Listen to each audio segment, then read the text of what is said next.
At exactly 2:17 a.m., an emergency call was routed through a channel that technically doesn't exist to the public. Not 911, not local police, not even federal dispatch. A private line, reserved only for situations where national security and civilian life collide. The caller didn't scream, didn't panic, didn't even explain. He only said one sentence: "I'm not safe, and they're not supposed to be here." That sentence alone triggered a protocol designed for one thing only: containment before explanation. Within 90 seconds, cameras went offline. Local police were locked out. Airspace restrictions were silently activated. And most disturbing of all, no official record of the call exists.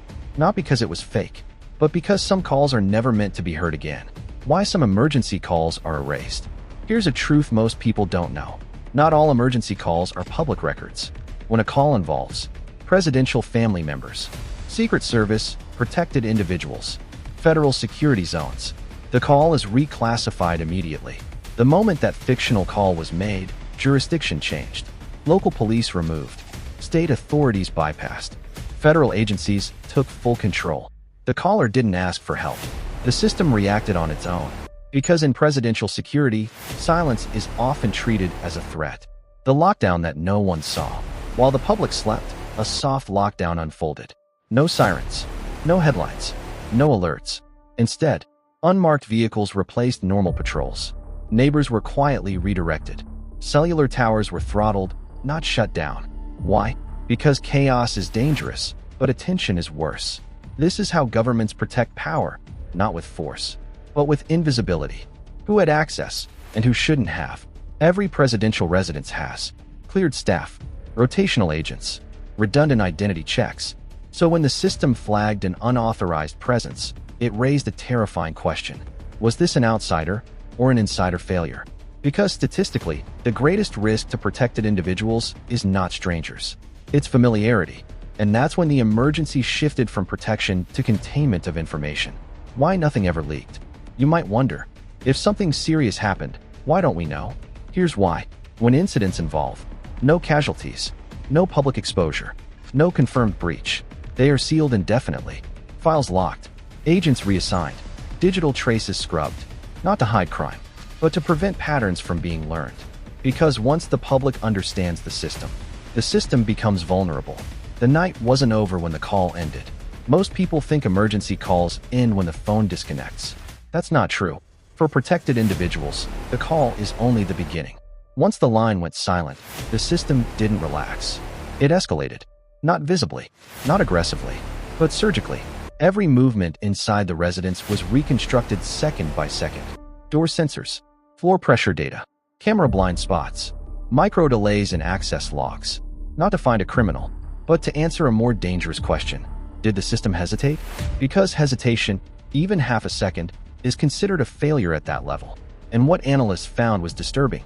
There was a gap, a short one, barely measurable, but long enough to trigger internal alarms.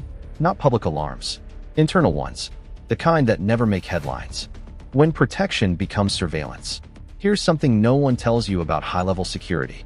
At a certain point, protection and surveillance become the same thing. After the incident, monitoring didn't decrease. It intensified. Phone activity was logged, not read, just tracked. Movement patterns were mapped. Behavioral baselines were recalculated. Not because anyone was suspected of wrongdoing, but because predictability is safety, and unpredictability is treated as a threat, even when it comes from the person being protected. That's the quiet paradox of power. The more important you are, the less freedom you have to be human. And for a brief period after the call, normal life didn't resume. It was simulated, the file that never closes. Officially, the incident was resolved. Unofficially, the file remains open. Not active, not investigated, just open. Why? Because unresolved questions were never answered. Was the threat external or internal? Was the call reactive or preventative? Was something avoided that the public was never meant to witness? In classified systems, some events are marked with a special status. Non-repeatable, meaning no mistakes allowed again, no learning curves, no public lessons. The system adjusts. The people don't need to know. And maybe that's the most unsettling part. Not that something happened, but that something almost did. The cost of being protected too well. There's a misconception people have about high-level protection. They think it makes you feel safe. In reality, it can make you feel watched. After the incident, nothing visibly changed. No announcements, no statements, no dramatic shifts. But the environment did. Rooms felt quieter. Movements felt observed, even when no one was present. Security routines became smoother, almost too smooth. And that's when the psychological pressure begins. Because when protection works perfectly, you don't notice it, but you feel it. Experts call this ambient authority, a presence that never speaks, never interferes, yet is always there. For most people, danger comes from the outside. For someone living inside a permanent security perimeter, the pressure comes from never being alone. Even normal reactions, stress, confusion, fear, get interpreted through layers of protocol, not as emotions, but as data points.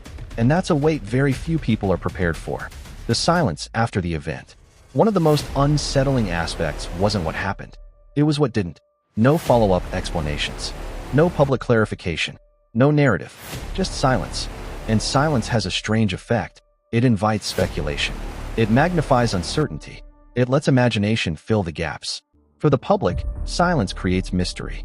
For those inside the system, silence means this is being handled elsewhere. And that's not reassuring. That's distancing. When safety requires forgetting. There's an unspoken rule in elite security culture. Some moments are never meant to be processed publicly or personally. They're meant to be absorbed and moved past. Not discussed, not revisited, not emotionally unpacked. Because dwelling creates vulnerability. So life continues. Schedules resume. Appearances happen. Normalcy returns. But the event doesn't disappear. It just becomes part of the background. Like a low-frequency noise you stop hearing, even though it never stops playing. The final truth.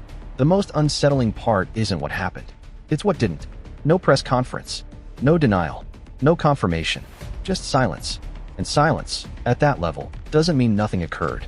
It means everything worked exactly as designed. The call was never released. The incident was never named. The public never knew. Because the highest level of security isn't protection. It's erasure.